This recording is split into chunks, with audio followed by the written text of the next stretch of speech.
Alright guys, selamat petang semua. Hari ini saya mau share sedikit satu contoh setup yang cantik yang berlaku dekat Gold pada minggu lepas. So, apa yang saya mau share di sini adalah tips macam mana kita minimizekan risk ataupun SL kita untuk kita jaga MM dengan lebih baik lah. Okay.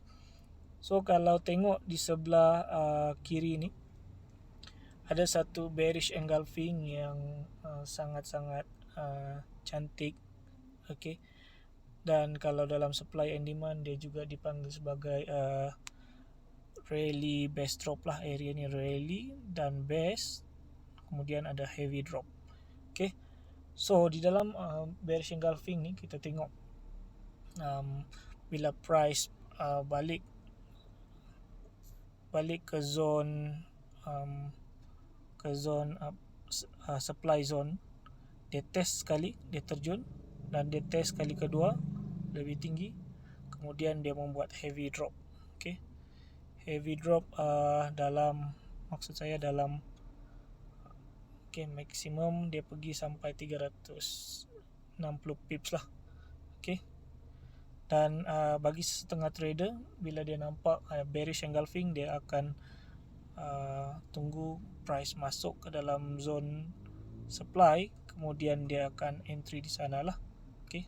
Macam yang saya masuk marking sekarang ni. Tapi kalau kita entry di sini, boleh, tak ada masalah. Cuma risk yang akan kita ambil adalah lebih kurang dalam 46 pips. Dan kalau kita letak SL di atas sikit, lebih kurang dalam 55 pips lah. Contoh 55 pips lah. So agak besar juga risk ni. So macam mana kita nak minimizekan risk? Ada beberapa cara. Yang pertama sekali, kita tukar-tukar time frame. Okay, kita tukar-tukar time frame. Contohnya kita pergi M30, MH1. Kita boleh kecilkan lagi dia punya zone, supply zone di base sini. Okay, kita kecilkan lagi. Dan untuk kecilkan lagi, kita pergi ke M30. Ada lagi zone lebih kecil? Yes, ada. Okay, kita kecilkan lagi zone. Dan kalau kita pergi M15, okay, kita tidak nampak zone dah di sini ya. Ini adalah zone yang terakhir. Okay, so kita stick to M30.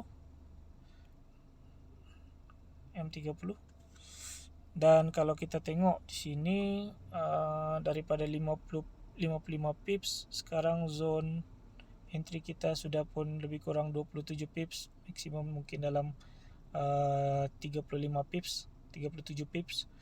Stop loss di atas, high. Okay. Dan bila price react area ni, dia masuk ke dalam zone ni, dia membuat terjunan yang sangat cantik lah. Dan di sini juga kita tengok dia sebenarnya adalah QM shadow bagi supply and demand trader. Dia juga membentuk QM shadow. Di belakang ada dua resisten yang sama baris. Okay. Dan price datang secara three drive. Okay. Price datang, dia membentuk 3 drive. Okay, membentuk 3 drive. Okay, price membentuk 3 drive. 4 drive di sini ya. Kemudian dia terjun. Okay, lebih kurang macam ni lah. So ini adalah QM flat retest. Alright guys, so tadi itu adalah cara yang pertama untuk kita minimize the risk. Kita tukar-tukar time frame. Cara yang kedua adalah kita tunggu bila price masuk di dalam zone. Okay. Bila contoh katakan price masuk di dalam zone M30 tadi ya. Kita kecilkan dia punya zone. Okay. Katakan price masuk di dalam zone M30 ni. Alright. Okay. Dan ini saya delete dulu. Dan price masuk ke dalam M30, kemudian dia membuat satu rejection. Rejection yang saya katakan adalah rejection yang saya katakan di sini adalah satu bearish engulfing. Di sini kita tengok ada satu rejection yang sangat kuat, yaitu bearish engulfing. Kalau kita tengok di M30 membentuk bearish engulfing, di H1 juga membentuk bearish engulfing. So maksud dia di sini dia respect dengan zone ni lah. Okay. So price respect dengan zone ni. So apa yang perlu kita buat? Selepas kita nampak satu rejection di sini, barulah kita entry. Okay. Maksud saya apabila kita nampak bearish engulfing rejection di sini, so kita marking base bearish engulfing tersebut. Ini H1. Kita guna method yang sama untuk dapatkan sharp entry ya. Katakan kita nampak satu bearish engulfing dan price masuk balik ke zone bearish engulfing tersebut di sini. Okay, kita nampak bearish engulfing di sini. Price masuk balik ke dalam zone ni. Okay, dan masa itulah kita entry sell. Okay, masa inilah kita entry sell. Okay, kita boleh buat dua zone sell lah, dekat open price supply ni dan juga dekat body. Okay, so contohnya kita masuk entry 1 dekat sini.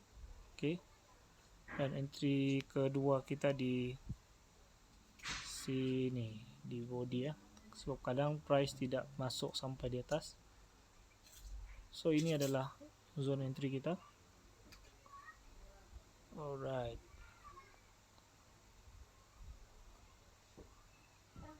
So ini adalah zone entry. Okay. So bila price masuk balik ke dalam zone ni, dan di sinilah kita entry, stop loss dekat atas. So kalau kita tengok di sini kita punya zone entry lebih kurang dalam 30 pips, 35 pips lah, 30 pips macam tu. Okay, 35 pips dan price telah pun terjun sebanyak 214 pips. Maximum price terjun 350 pips. Anda sangat-sangat berbaloi lah untuk kita entry. Okay, so SL di atas, stop loss di atas. Di contohnya SL kita di sini, di atas sikit saya daripada sini apabila kita masuk selepas rejection. Dan TP, take profit kita untuk TP wajib at least di sinilah, previous lower low. Okay, so kalau kita TP di sini dia sudah pun TP1 di sini wajib. Okay, price turun naik balik, kemudian baru dia membuat dia menyambung penurunan lah. So TP lebih kurang dalam 190 pips dan SL lebih kurang 30 pips lah. So 3 kali 5 bebas, 3 kali 6 1 nisbah 6. Okay, sangat berbaloi untuk kita entry. Okay guys, so saya harap video ini bermanfaat dan kita jumpa lagi di next video lah. Okay, see you guys.